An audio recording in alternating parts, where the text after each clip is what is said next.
Question में कुछ equations दिए गए हैं और हमसे कहा गया है कि हमने इन इक्वेशंस को सॉल्व करना है।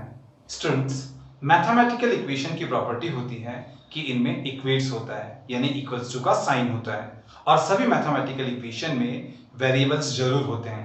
इक्वेशन में वेरिएबल्स को हम इंग्लिश अल्फाबेट से शो करते हैं। जैसे कि हमने कई इक्वेशंस में XYZ इंक्लूड देखा होगा, वो XYZ वेरिएबल्स होते हैं।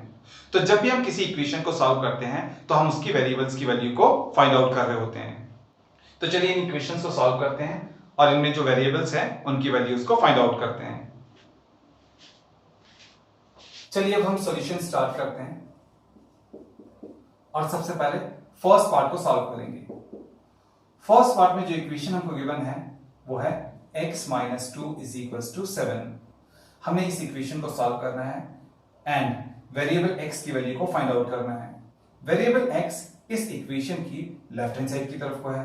वेरिएबल x को हम लेफ्ट हैंड साइड में रहने देंगे। बाकी सभी नंबर्स को लेफ्ट हैंड साइड से राइट हैंड साइड में लेकर के जाएंगे ताकि हमें वेरिएबल x की वैल्यू फाइंड आउट हो जाए। इसके लिए हम इस -2 को लेफ्ट हैंड साइड से राइट हैंड साइड की तरफ को ट्रांसपोज करेंगे। -2 को लेफ्ट हैंड साइड से राइट हैंड साइड में लेकर के जाएंगे। तो लिखते हैं on transposing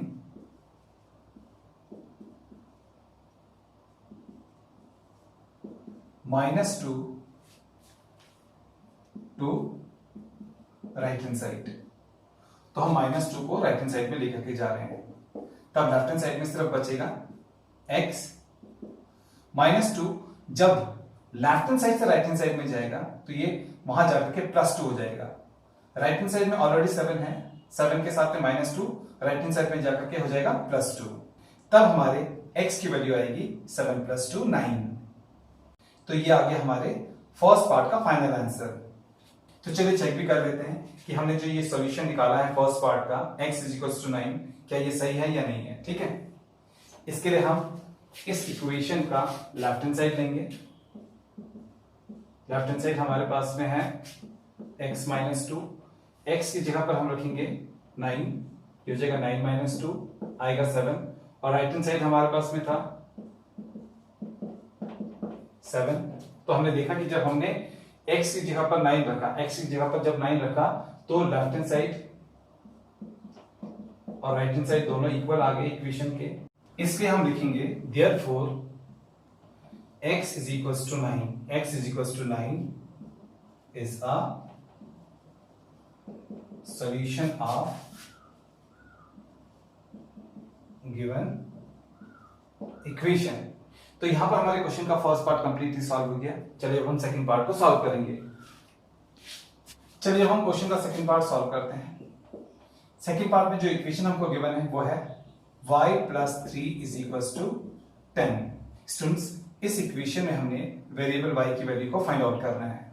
variable y equation के लेफ्ट हैंड साइड की तरफ को है, तो हम वेरिएबल y को इक्वेशन की लेफ्ट हैंड साइड में रहने देंगे और हम इस +3 को लेफ्ट हैंड साइड से राइट हैंड साइड में लेकर के जाएंगे ताकि y लेफ्ट हैंड साइड में अकेला रह जाए और y की वैल्यू ऑब्टेन हो जाए। ठीक है, तो हम +3 को लेफ्ट हैंड साइड से राइट हैंड साइड में ट्रांसपोज करेंगे। तो लिखते हैं on transposing 3 to right hand side, हम राइट हैंड साइड में 3 को लेकर के जा रहे हैं। ठीक है, तब y लेफ्ट हैंड साइड में अकेला रह जाएगा और जो ये +3 है ये लेफ्ट हैंड साइड से जब ट्रांसपोज होकर के राइट हैंड साइड में जाएगा तो ये हो जाएगा -3। राइट हैंड साइड में ऑलरेडी 10 है, राइट हैंड साइड में ऑलरेडी 10 है, तो जब +3 ट्रांसपोज होकर के लेफ्ट हैंड साइड से राइट हैंड साइड में जाएगा तो हो जाएगा -3। तब हमारे y का वैल्यू आएगा 10 - 3 = 7। तो ये आ गया हमारा सेकंड पार्ट का सॉल्यूशन। चलिए हम चेक करते हैं कि हमने जो ये सॉल्यूशन निकाला है ये सही है या नहीं है। ठीक है, इसके लिए हम इक्वेशन का लेफ्ट हैंड साइड लेंगे। लेफ्ट हैंड साइड हमारे पास में है y + 3। अब हम लेंगे y = 7, हम लेंगे y = 7, तब हमारे पास में आएगा 7 + 3, y की जगह पर हमने 7 पुट अप कर लिया तो ये आ गया 7 + 3 10। तो लेफ्ट हैंड साइड हमारा आ गया 10 और राइट हैंड साइड में ऑलरेडी 10 है, तो राइट हैंड साइड हमारा है 10। तो हमने देखा कि जब हमने y लिया 7 तो हमारा left hand side is equal to right hand side आ गया। तो अब हम कह सकते हैं कि y is equal to 7, y is equal to 7 is a solution of given equation. चलिए अब हम थर्ड पार्ट को सॉल्व करते हैं। थर्ड पार्ट में जो इक्वेशन हमको गिवन है वो है 6 is equal to z plus 2। इस इक्वेशन में राइट हैंड साइड में वेरिएबल है z, हम z को राइट हैंड साइड में रखेंगे और प्लस 2 को राइट हैंड साइड से लेफ्ट हैंड साइड में ट्रांसपोज करेंगे। ठीक है, प्लस 2 को राइट हैंड साइड से लेफ्ट हैंड साइड में ट्रांसपोज करेंगे तो लिखेंगे transposing to left hand side. हम 2 को राइट हैंड साइड से लेफ्ट हैंड साइड में ट्रांसपोज करने जा रहे हैं। लेफ्ट हैंड साइड में ऑलरेडी 6 है और जब हम प्लस 2 को राइट हैंड साइड से लेफ्ट हैंड साइड में ट्रांसपोज करेंगे तो ये 6 में से सब्ट्रैक्ट हो जाएगा। प्लस 2 राइट हैंड साइड से जब लेफ्ट हैंड साइड में आएगा तो हो जाएगा -2, तब लेफ्ट हैंड साइड में हो जाएगा 6 - 2 और राइट हैंड साइड में रह जाएगा z। अब जब हम 6 में से 2 को माइनस करेंगे तो आएगा 4 और इज इक्वल टू z, तो है ये। अब यहां पर हम दोनों साइड को ट्रांसपोज करेंगे, लेफ्ट हैंड साइड को हम राइट हैंड साइड में लेकर के जाएंगे और राइट हैंड साइड को लेफ्ट हैंड साइड में लेकर के आएंगे। अब स्टूडेंट्स आपने एक बात अच्छी तरीके से याद रखना है, जब हम दोनों साइड्स को ट्रांसपोज करते हैं तो दोनों साइड्स की वैल्यूज का कोई साइन चेंज नहीं होता, इसलिए अब ये हो जाएगा z इज इक्वल टू 4। हमने यहां पर दोनों साइड्स का ट्रांसपोज किया, पहले ये था 4 इज इक्वल टू z, अब ये हो गया z इज इक्वल टू 4। जब हम दोनों साइड्स को ट्रांसपोज करते हैं तो दोनों साइड्स का साइन चेंज नहीं होता, ये बात आपने अच्छी तरीके से याद रखनी है। अब यहां पर आगे z इज इक्वल टू 4 जो कि हमारे थर्ड पार्ट का फाइनल आंसर है। चलिए अब हम चेक कर लेते हैं कि हमने जो ये आंसर निकाला है, जो ये सॉल्यूशन निकाला है इस इक्वेशन का, ये सही है या नहीं है।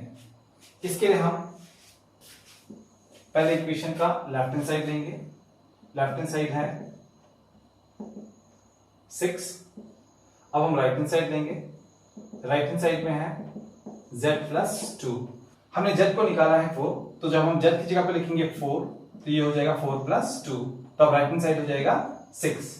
तो इक्वेशन का लेफ्ट हैंड साइड भी है 6 और राइट हैंड साइड भी आ गया है 6, तो हम कह सकते हैं कि left hand side right hand side के इक्वल है। अब क्योंकि z इज इक्वल टू 4 रखने पर इक्वेशन का left hand side and right hand side equal आ गया, तो हम कहेंगे therefore z is equals to 4 is the solution of the given equation। चलिए अब हम फोर्थ पार्ट को सॉल्व करते हैं। फोर्थ पार्ट में जो इक्वेशन हमको गिवन है वो है 3/7 plus x is equal to 17/7। इस इक्वेशन के लेफ्ट हैंड साइड में है वेरिएबल x और उसके साथ में 3/7 ऐड हो रहा है, तो हम इस 3/7 को लेफ्ट हैंड साइड से राइट हैंड साइड में ट्रांसपोज करेंगे। तो लिखते हैं transposing 3/7 to right hand side.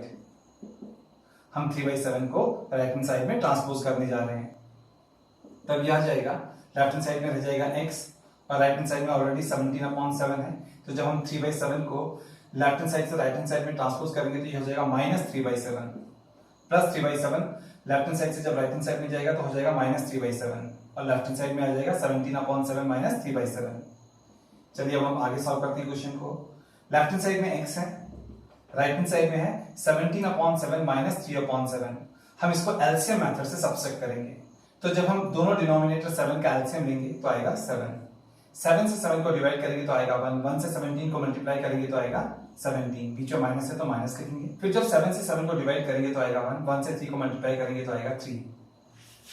तब ये हो जाएगा x इज इक्वल टू 17 में से जब 3 को सब्ट्रैक्ट करेंगे तो आएगा 14 और अपॉन में 7 तो है ही है। 7 से 14 को डिवाइड करेंगे तो आएगा 2, तब हमारा x आएगा 2। ये आ गया हमारे फोर्थ पार्ट का फाइनल आंसर। तो चलिए अब हम चेक करते हैं कि हमने जो सॉल्यूशन निकाला है x इज इक्वल टू 2, ये इस इक्वेशन का सॉल्यूशन है या नहीं। इसके लिए हम पहले इक्वेशन के लेफ्ट हैंड साइड को लेंगे। इक्वेशन का लेफ्ट हैंड साइड है 3/7 प्लस x। पहले हम लिखेंगे 3/7, फिर है प्लस, फिर है x हमारा है 2। 2 के डिनोमिनेटर में कुछ भी नहीं है, तो 2 के डिनोमिनेटर में लगा लेते हैं 1। 7 और 1 का एलसीएम लेंगे तो आएगा 7। 7 से 7 को डिवाइड करेंगे तो आएगा 1। 1 से 3 को मल्टीप्लाई करेंगे तो आएगा 3। फिर बीच में प्लस है तो प्लस लगा लेते हैं। 1 से 7 को डिवाइड करेंगे तो आएगा 7। 7 2 जा होता है 14, तो ये हो जाएगा 3 + 14 17/7। तो लेफ्ट हैंड साइड हमारा आ गया 17/7 और राइट हैंड साइड तो ऑलरेडी 17/7 है। राइट हैंड साइड है 17/7, तो इसलिए हम कह सकते हैं therefore LHS is equals to RHS। इसलिए x is equals to 2 equation का सॉल्यूशन होगा, तो हम लिखेंगे therefore x is equals to 2 is the solution of the given equation।